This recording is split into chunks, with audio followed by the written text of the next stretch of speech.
folks, I am here with Finnegan to do a little bit of a discussion on bitting and the way that bits affect horses when riding. So what Finnegan has in his mouth is what's called a single jointed snaffle.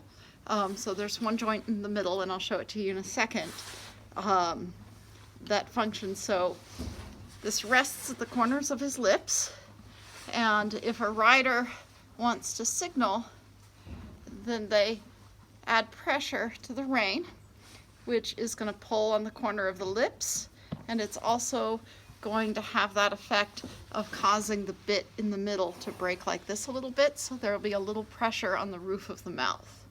Now, in certain types of riding, horses are kept in what's called a light contact, so that there's always, Africa might knock the video camera down, so that there's always just a little bit of touch between,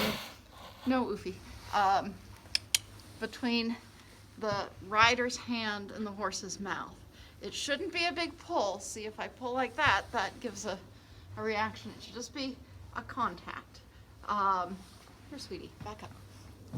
It is also possible to ride with a looping rein, and then just to signal when you need, good boy, when you need to directionality, or if pulled back, then that's a whoa.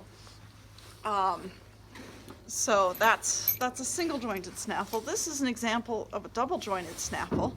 So if I pull on the corner here, it's going to cause the bit to turn in the mouth, but it's not going to poke the roof of the mouth as hard as a single joint would. I ride one of my other horses in a straight bar, so this obviously won't poke the roof of the mouth at all, and it's just working off of directionality here and here.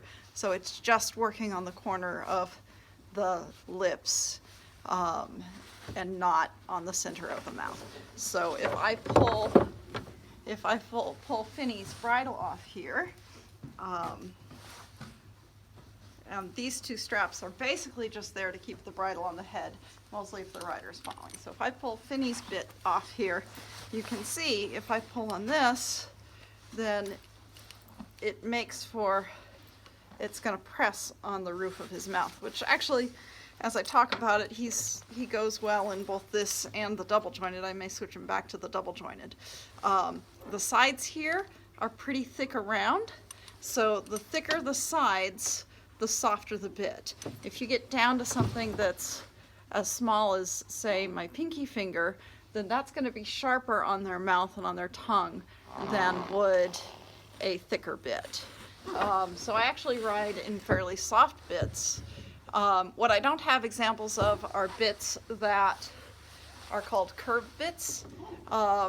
They have usually what's called a port in the middle that sticks up, but they also have shanks down below. So when you use a curved bit, it pushes on the port, or it pushes on the palate. There's also a chain here under the chin, so that, hey Finny, so that there's pressure on the chin, and then pressure is exerted on the pull. So a curved bit is a harsher bit, and that bit is not designed to be used with constant contact. That the rein should always be looping on. So that's a little show and tell on the way bits and bridles work. Obviously, if we have this bit in Finny's mouth, and I were to put a check rein on that pulls up and back, that's going to cause his head to come up, and that's going to cause constant pain of the sort that Ginger is talking about. Sorry, buddy. I wasn't pulling very hard or for very long there. But that's my little 2 cents on showing you bits and bridles.